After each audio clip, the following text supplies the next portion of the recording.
So Shiguraki versus Mahito dropped. Getting into it, Muro's back for to animate, and while he's only animated 2 episodes before, quickly becoming one of my favorite animators on the show. Like, Torian, absolute OG, made episodes that hold up to this day, and I'll defend that. Izumahawk, he's cool. He makes the live action stuff, but he's sort of his own thing, you know. They don't really have access to him all the time. And also, he doesn't really sell the deaths very well. And Devil Artemis, this might be a hot take, quickly becoming one of my least favorite animators on the show.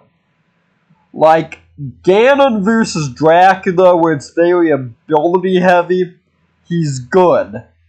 More hand-to-hand oriented fights, like Batgirl vs. Spider-Gwen, Jason vs. Michael, and Kratos vs. Azura, he needs to let somebody else cook, because he's not the guy for that. But Muro, yeah, no, he's cool. He does all the hand-drawn stuff. Absolutely beautiful. Now, as for the analysis, absolutely beautiful. I wish I could edit the way they edited the analysis, but I also picked up editing like 2-3 weeks ago, so I'm not going to be too hard on myself. But no, analysis editing was art. It was art. And also just the script writing in general. I'm a My Hero Academia hater. If you're selling me on My Hero because of your script writing, you're doing something right. Because I'm a hater. Like, we didn't get this with Gray vs. Esdeath. I was a Fairy Tail hater going into it. Script didn't sell me on Fairy Tail. I'm still a Fairy Tail hater. So, you know, it's like, you know you're cooking if you can actually sell a hater a fight. Although, only complaint I do have script writing, it really does reflect that Shigaraki's sort of the in-game villain. You get to hear how his like backstory is all connected to like the hero and villain, and it's all intricate and shit. Yet Mahito's like this mid-story villain where the story's like, yeah, no, he appeared one day, that's great. Like, you can very much tell that one character is a much bigger deal than their story than the other character is. That's like the only real criticism of the analysis. As for the fight, I do love it, even if it is a bit reference heavy. Like, you got the Mahito jumping reference, you got the All for One Sukuna reference, you got the Mahito death reference. Which, I mean, I know it sounds weird to complain about references in a versus show, but usually you get like 1, maybe 2 references, you know?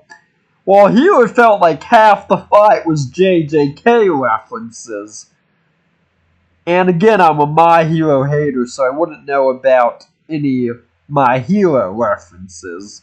Just saying, it was very reference heavy. Still merit, you know, love the animation, but the vestiges thing could have been portrayed better. And then there's the death, which is absolutely beautiful.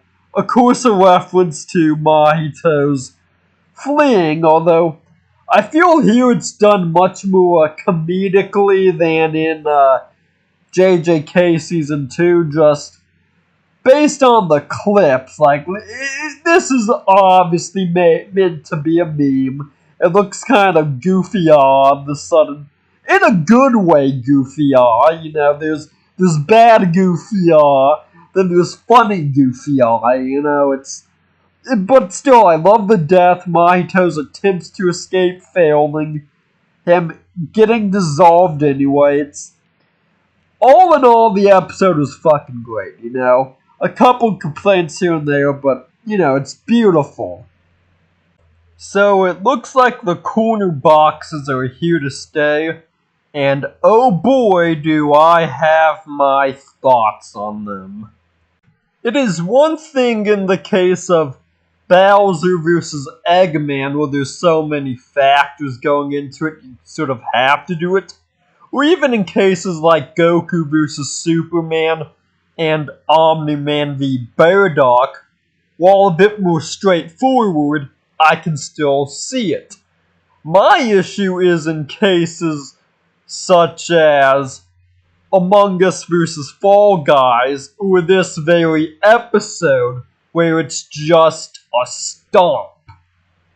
My biggest issue is that it highlights something that I've been getting increasingly annoyed by, which is giving the loser pity advantages, which is something they've done ever since the plus and minus things from Season 9.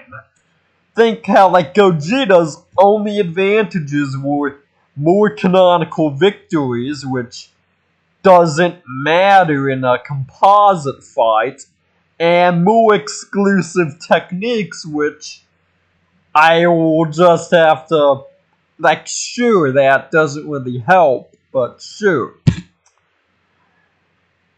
Another example of this is in Among Us vs. Fall Guys, where they gave the imposter the offense advantage for planet splitting, yet it doesn't matter when the Fall Guys can't survive a Big Bang. Like, sure, they technically take offense, but it's still too weak to actually matter.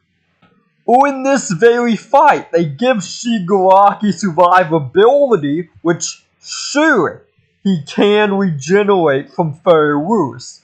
But given that both can kill with one touch, and they gave Shigaraki the speed advantage, survivability isn't helping Mahito. Heck, even Bowser v. Eggman, while they gave Eggman intelligence, it came with the caveat of Sage's millions of battle plans being bested by raw power before, and guess what they gave raw power to? So even that sorta felt like a pity advantage in this fight. I'm just saying, like, the corner boxes work for more complex matchups or matchups where you need to streamline it.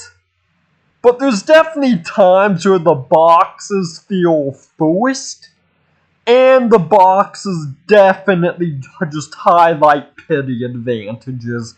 It's what they do, you know? It's like, just say it's a stomp.